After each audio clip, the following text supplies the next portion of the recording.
Can I call you Rose? 'Cause you're sweet like a flower in bloom. Can I call you Rose?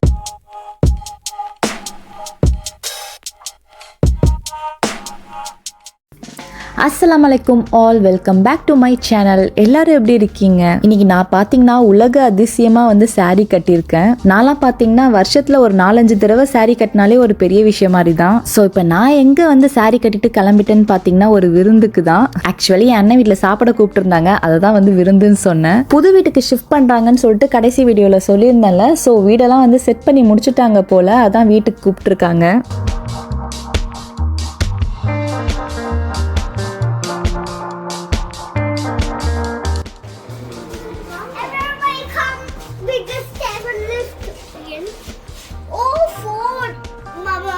என் ஹஸ்பண்டுக்கு வேறு அன்றைக்கின்னு பார்த்து வேலை இருந்துச்சு. உன்னை ட்ராப் பண்ணிவிட்டு நான் அப்படியே கிளம்பிடுறேன்னு தான் வந்து சொன்னாங்க. சரி வாங்க சாப்பிட்டுட்டு உடனே போயிடலாம் அப்படின்னு சொல்லி கூட்டிகிட்டு வந்துட்டேன். போனோடனே லேட் ஆகிடுச்சின்னு சொல்லிட்டு உடனேவே சாப்பாடெலாம் வச்சாச்சு. என் சின்ன அண்ணெல்லாம் பார்த்தீங்கன்னா ஷார்ஜாக்கு வந்து கிட்டத்தட்ட 2 மாதத்துக்கு மேலே ஆகிடுச்சு.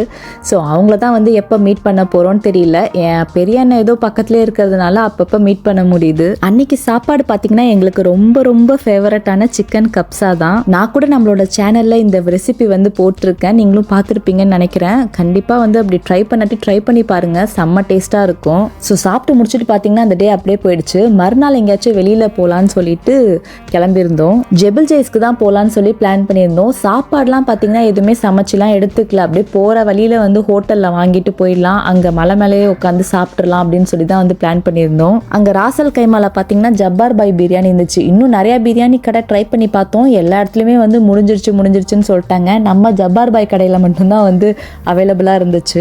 என் அண்ணனும் ஹஸ்பண்டும் மட்டும் கிளம்பி போயிட்டு வாங்கிட்டு வந்துட்டாங்க. நாங்களாம் கார்லேயே வந்து உட்காந்துட்டு இருந்தோம். பட் ஒரு உண்மையை சொல்லணும்னா, நான் இது வரைக்கும் ஜப்பார் பாய் பிரியாணியே சாப்பிட்டதே கிடையாது. இன்னைக்கு தான் வந்து ஃபர்ஸ்ட் டைம் வந்து ட்ரை பண்ண போகிறேன். நல்லா மட்டன் பிரியாணி பசியோடு இருக்கிறப்ப சூப்பராக சாப்பிட்லான்னு சொல்லி நினச்சிட்டு இருந்தேன். பட் இந்த மலையில் சுற்றி போகிறதுக்குள்ள ஒரு வழியாக பெரட்டி எடுத்துருச்சு. பட் வாமிட்லாம் எடுக்கலை, ஆனால் வந்து ரொம்ப ஒரு மாதிரி டயர்டாக்கி விட்டுருச்சு. ஒரு மாதிரி வாமிட்டிங் சென்சேஷனும் நிறையா ஆயிடுச்சு. ஸோ இறங்கிட்டு பார்த்தீங்கன்னா எனக்கு சுத்தமாக வந்து சாப்பிட்ற மூடே இல்லை. ஆப்பிள் வந்து எடுத்துகிட்டு வந்திருந்தேன், ஸோ அதை தான் வந்து கட் பண்ணி சாப்பிட்டேன். இன்றைக்கும் பார்த்தீங்கன்னா என்னால் ஜப்பார் பாய் பிரியாணி டேஸ்ட் பண்ண முடியாமலே போயிடுச்சு. பட் எல்லாருமே வந்து சூப்பராக இருக்குது அப்படின்னு தான் வந்து சொல்லிட்டு இருந்தாங்க. ரோடு எப்படி வளைஞ்சு போகுது பார்த்தீங்களா. ஒரு வழியாக வந்து ஒரு 4:30 கிட்ட ரீச் ஆகிட்டோம். ரீச் ஆனோடனே வந்து உட்காந்து சாப்பிட ஆரம்பிச்சாச்சு. பிரியாணிலாம் பார்த்தீங்கன்னா ஐஸ் மாதிரி ஆயிடுச்சு. காரை விட்டு வெளியே வந்த வேகத்துக்கு அப்படியே ஒரு குளிர், அப்படியே ஃப்ரீஸ் ஆச்சு.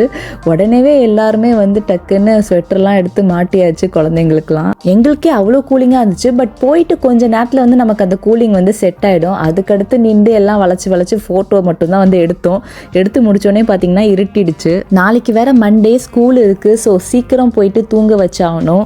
ஸோ அதனால் பார்த்தீங்கன்னா 7 மணிக்கெலாம் வந்து நாங்கள் அந்த இடத்த விட்டு கிளம்பிட்டோம். வந்ததே ஒரு 4:30 போல தான். ஸோ ஒரு 2 hours 2.5 hours ஸ்பெண்ட் பண்ணிவிட்டு கிளம்பியாச்சு. எப்போதும் டீ போட்டு குடிப்போம், பட் அதுவும் வந்து போடலை. சரி அப்படியே போகிற வழியிலே ஏதாவது கடையில் நிறுத்தி குடிச்சிக்கலான்னு சொல்லி விட்டுட்டோம். ஏதோ கடமைக்கு வந்துட்டு போன மாதிரி இந்த ட்ரிப் வந்து முடிஞ்சிருச்சு, ஷார்ட் ட்ரிப்பாக. ஆஃப்டர் ஃபியூ டேஸ் பார்த்தீங்கன்னா லாஸ்ட் வீடியோலேயே சொல்லியிருப்பேன் ஒரு ஸ்பெஷல் கெஸ்ட் வராங்கன்னு சொல்லிட்டு. இப்போ அவங்கள ரிசீவ் பண்ண தான் வந்து போயிட்டுருக்கோம். இன்றைக்கி பார்த்தீங்கன்னா டியூஸ்டே. ஸோ நாளைக்கு வந்து ஸ்கூல்லாம் இருக்குது. பட் நைட்டு தான் வந்து நாங்கள் ரிசீவ் பண்ணவே போகிறோம். அவங்கள அழைச்சிட்டு வீட்டுக்கு வந்து படுக்கிறதுக்குள்ளே எப்படியும் 1-2 ஆகிடும். ஸோ நாளைக்கு வந்து ஸ்கூல் லீவ் தான் அப்படின்னு சொல்லி ஃபஸ்ட்டே வந்து முடிவு பண்ணிட்டோம். ஆக்சுவலி பார்த்தீங்கன்னா டைமிங் சரியாக தெரியாமல் நாங்கள் கிளம்புனதே ரொம்ப லேட்டு. அவங்களாம் வந்து ஏர்போர்ட்டுக்கே வந்து ரீச் ஆகிட்டாங்க. இப்போ நாங்கள் வந்து நானும் எங்கள் அண்ணனும் சேர்ந்து தான் வந்து போகிறோம். ஸோ என் அண்ணன் வீட்டுக்கு போயிட்டு அப்படியே கீழே வெயிட் பண்ணோம். அவங்களும் வந்தாங்க, எல்லாம் சேர்ந்து வந்து கிளம்பியாச்சு. ஆக்சுவலி நீங்கள் எல்லாருமே முன்னாடியே கெஸ் பண்ணியிருப்பீங்க, தம்ப்நெயில் அண்ட் ப்ரிவ்யூ பார்த்தப்பே வந்து தெரிஞ்சிருக்கும். ஸோ என்னோட பேரண்ட்ஸ் தான் பார்த்தீங்கன்னா வந்திருக்காங்க.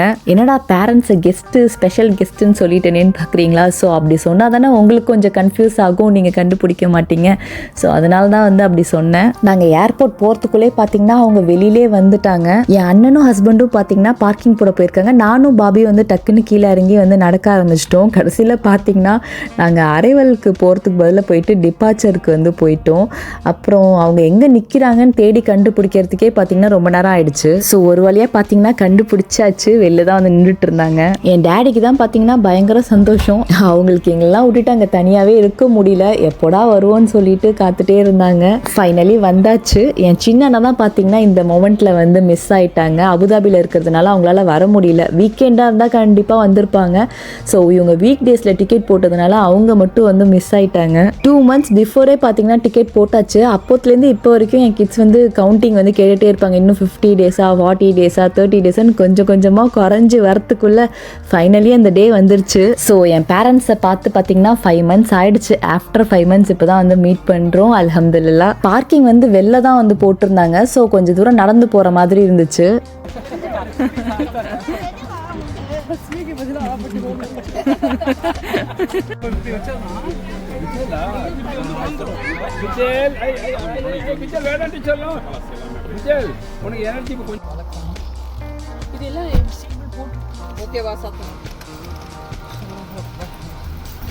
ஏர்போர்ட்ல வெளியே வந்தாச்சா?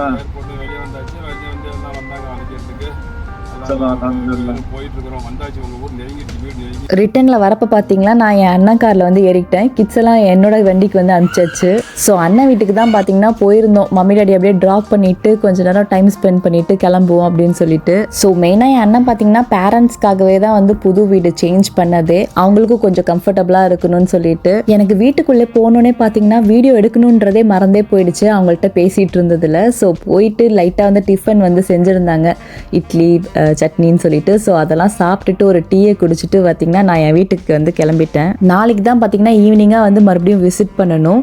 ஸோ இந்த பாக்ஸ் மட்டும் வந்து அவங்களோட பேக்கேஜில் மேலேயே இருந்துச்சுன்னு சொல்லி கொடுத்துட்டாங்க என்கிட்ட. இது எல்லாமே பார்த்திங்கன்னா நான் இங்கேருந்தே வந்து ஆர்டர் போட்டிருந்தேன். இதெல்லாம் இங்கே பார்த்திங்கன்னா ரொம்ப எக்ஸ்பென்சிவாக இருக்கும். ஸோ அதனால தான் வந்து இந்தியாவிலேருந்து ஆர்டர் போடுறது. லாஸ்ட் டைம் பார்த்திங்கன்னா இந்த செட்டஃபிலோட மாய்ஸ்சரைசர் வந்து ஃப்ரீயாக வந்து கொடுத்துருந்தாங்க. ஸோ அதை யூஸ் பண்ணி பார்த்துட்டு எனக்கு ரொம்ப பிடிச்சிருச்சு. அதனால் இந்த டைம் வந்து அதை ஆர்டர் போட்டுட்டேன். அப்புறம் செட்டஃபிலோட கிளென்சர் பார்த்திங்கன்னா லாஸ்ட் 1 year-ஆகவே வந்து யூஸ் பண்ணிகிட்டு இருக்கேன். இதுவுமே வந்து ரொம்ப நல்ல ஃபேஸ் வாஷ்னு வந்து சொல்லலாம். அப்புறம் பார்த்திங்கன்னா இந்த ஷாம்பு வந்து இன்ஸ்டாகிராமில் தான் நான் வந்து பார்த்தேன். விஷ்கேரோட AHA BHA anti dandruff shampoo. எனக்கு டேண்ட்ரஃப் பார்த்திங்கன்னா சொல்கிறதுக்கு வார்த்தை இல்லை, அவ்வளோ இருக்குது. ஸோ அதுக்கு எனக்கு ஒரு சொல்யூஷனே கிடைக்க மாட்டேங்குது. ஸோ இந்த ஷாம்புவாச்சும் ட்ரை பண்ணி பார்ப்போம், அதுக்கு ஒரு சொல்யூஷன் கிடைக்குதான்னு பார்ப்போம்னு சொல்லி ஒரு ஹோப்போட வாங்கியிருக்கேன். பார்ப்போம், யூஸ் பண்ணி பார்த்துட்டு கண்டிப்பாக உங்களுக்கு சொல்கிறேன். அப்புறம் இந்த செராவேயோட மாய்ஸ்சரைசிங் க்ரீம் சாஷே பார்த்திங்கன்னா ஃப்ரீயாக வந்துச்சு. அந்த செட்டஃபில் கிளென்சருக்கு வந்து இதுதான் வந்து இப்போ ஃப்ரீயாக கொடுத்துருக்காங்க.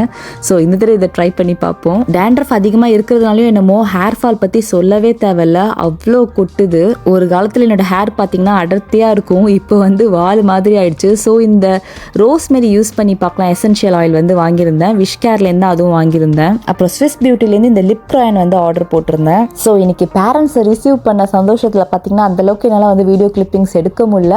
ஐ ஹோப் நெக்ஸ்ட் வீடியோ வந்து செம்மையாக இருக்கும். ஸோ கண்டிப்பாக வந்து ஃபாலோ பண்ணுங்கள், சப்ஸ்கிரைப் பண்ணுங்கள். தேங்க்யூ.